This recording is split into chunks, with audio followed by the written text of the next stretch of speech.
If you don't have a standard operating procedure in place, you could be losing valuable time and money in your detailing business. Welcome to the Voice of Detailing. Now, I started this podcast to help new and upcoming detailers find their way through the multiverse of detailing. Now, if you're a new detailer or you just want to be more efficient in your detailing business, having an SOP or standard operating procedure in place will help you to do this. It will streamline your process and help you to bypass unnecessary tasks that actually slow you down or waste product.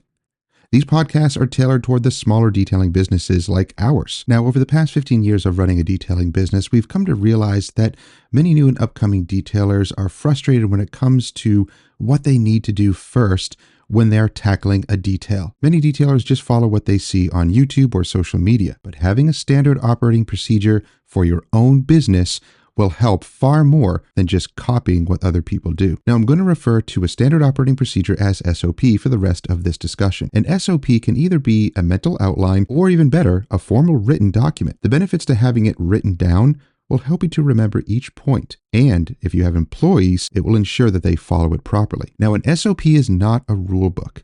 Some may think it is, but this is misleading. An SOP should include all the important steps, products, and tools used for each process along the way, but it must include guiding principles that allow for flexibility to help you make decisions based on any given circumstances. For example, when washing and deconning a vehicle, the differing conditions between a muddy daily-driven truck and a garage-kept sports car must be taken into consideration. It should not be a one-size-fits-all procedure. Now, if you feel that doing exactly the same procedure to each vehicle despite its condition is intrinsically right, well, that's a matter of opinion, and you can go right ahead and continue on that way. And if you're not losing money or wasting product, then good for you. But in no way is it written in stone, a rule or royal command from detailers on high. Each detailing business must decide for themselves what they want or need to do, not only to be profitable, but also to produce consistent work. Now, is doing the same thing to every vehicle despite its condition going to hurt your business? Well, not necessarily. If you're a larger shop and you service, say, 20 to 30 or more vehicles per week, usually overuse of chemical or spending a little bit more time on each vehicle is not really going to make that big of a difference. Shops like that absorb those costs. But if you're a smaller 1 to 2 person business like us, you usually count every dollar spent on tools and products. Us little guys can't operate like a high production shop. We need to keep our expenses and our work hours low. So having an SOP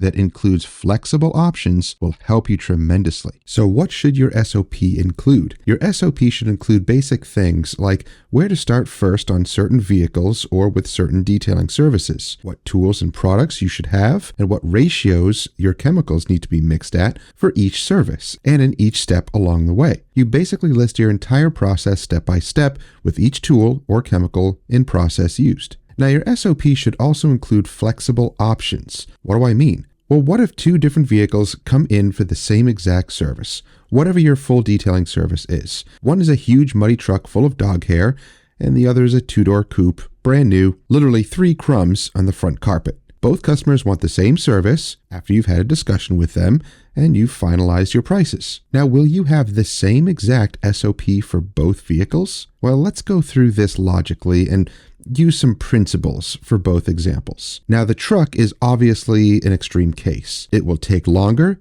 and it'll take more chemical and involve more steps. Pre-washing, deconning both chemically and mechanically, either clay barring or clay mitting or using a clay towel. Strong soaps and APCs may be needed, and specific cleaners for leather, plastics, and upholstery, possibly using the steamer and the extractor and whatever else is needed to get that truck clean and protected.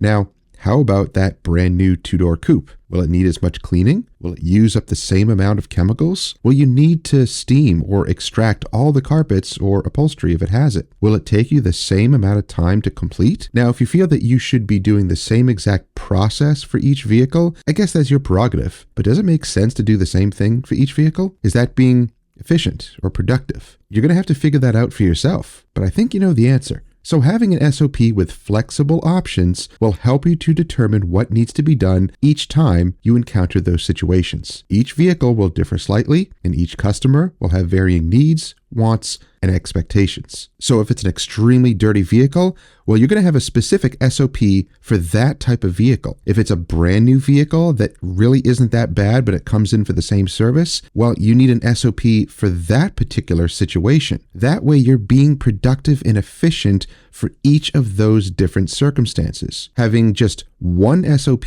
for all vehicles, well, that's really going to cut into your efficiency and productivity. And it may actually waste time, and you may spend more money on chemicals that you really don't need to. So let me know in the comments below if you have an SOP or a flexible SOP and how it's helped you in your detailing business. And if you don't have one, well, let me know. Did this podcast help you to re-examine what you need to do for your detailing business to make you more efficient and productive? Now, remember how I mentioned at the beginning of the podcast that an SOP is not a set of rules? Well, some detailers like to impose their detailing rules on other detailers. Why? I'll discuss that in the next podcast. Thanks for listening. We'll see you next time.